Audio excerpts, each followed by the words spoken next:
that's how half a world away in Southern California, the first American patient came to be liberated. Jeff Beal, an Emmy Award-winning music composer, had been withering under the weight of his disease, battling crippling fatigue. MS is more like this sort of like Chinese water torture, you know? I mean, just kind of like day in, day out, you know, and it's kind of like a slow slope down, you know. You know the end game's different for everybody, but you kind of know that you're trending down, you know. Part of his MS was fatigue, terrible fatigue, in which he literally could not keep his eyes open. His wife Joan spent hours scouring the internet for new treatments until the day she found Dr. Zamboni's work. Literally, I think I screamed that day. And Jeff can tell you, I was running around the house. I was excited because here was finally something that made sense. They convinced a local surgeon to test Jeff, and guess what? He had 2 blocked jugular veins.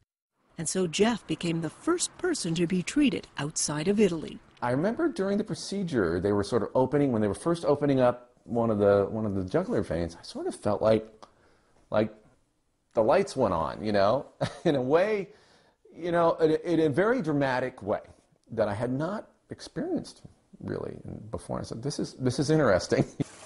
It's only 5 months after his treatment, and Jeff is feeling stronger. Something's different here. Whether it was short-term or long-term, but there was definitely some sort of perceptible improvement, and that was incredibly encouraging. Jeff was so excited to feel like himself again.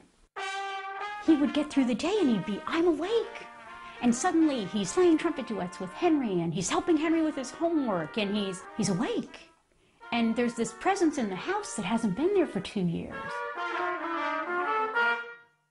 But scientists elsewhere won't embrace this radical new approach until they do their own studies.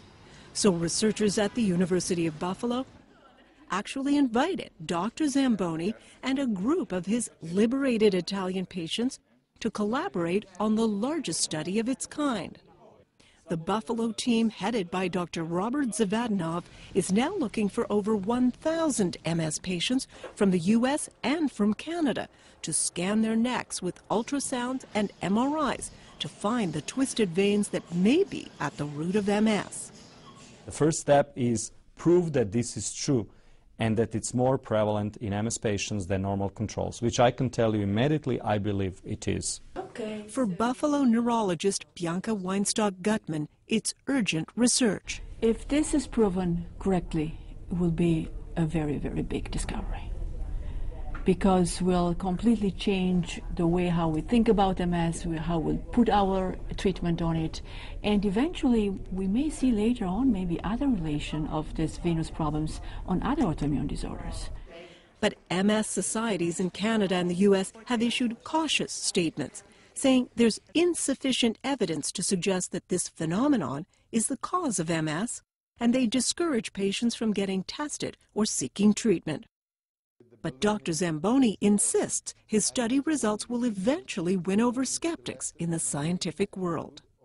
The opposition was really big, but this was never important for me, because what I did was to continue to accumulate evidence. And he has important allies here at McMaster University in Hamilton. Mark Hakey, a Canadian who also works at Wayne State University in Detroit, says he too is finding surprising narrowed veins in MS patients from around the world. And this is the drainage? That's the main draining vein, and then it gets very narrow, almost like a little hair running down here. That's bad. And you saw that and you thought what? I thought Zamboni is on the right track. I was very excited by this because I felt that our finding made sense. I think this is quite a paradigm shift. And so he's setting up his own scientific study, encouraging MS patients to send him MRI scans of their heads and necks so he can build on Dr. Zamboni's findings. The patients need to speak up and say, we want to have something like this investigated, at least at an early stage, to see if there is credence to this theory. Even if it's 10 or 20% of these people who can be helped, that needs to be investigated. But the scientific world moves slowly, and Dr. Zamboni's research suggests the earlier patients are treated, the better the results. MS is a progressive disease and strikes young people. So if we lose time, there are a lot of young people that progresses without possibility to get back. And this is very heavy for me, really. But for Dr. Zamboni, this has always been more than a scientific quest. It's a journey fueled by love. His wife, Elena, developed MS over a decade ago, and she was one of his team's first test subjects. Immediately. I tested my wife immediately. And? And I found the narrowing. Elena was also one of the first patients who was liberated from those blocked veins nearly 3 years ago. An intensely private woman, she chose not to speak on camera, but told us she's not had an MS attack since. In the MRI, we do not have actually disease activity at all. And she returned to completely to their activity. She's normal? Yes. If you perform a neurological examination, you are not capable to find neurological deficit. When you look at her now, what do you think? You think, I helped her? What I think is this is probably the best prize. The best prize of the research. His best prize, and a gift that Dr. Zamboni now wants to share with MS patients around the world. Dr. Zamboni's scientific paper on the liberation treatment will be published next week, sure to further the debate on his radical treatment for multiple sclerosis.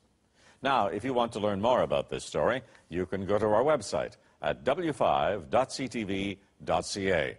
You'll find additional information, including useful links.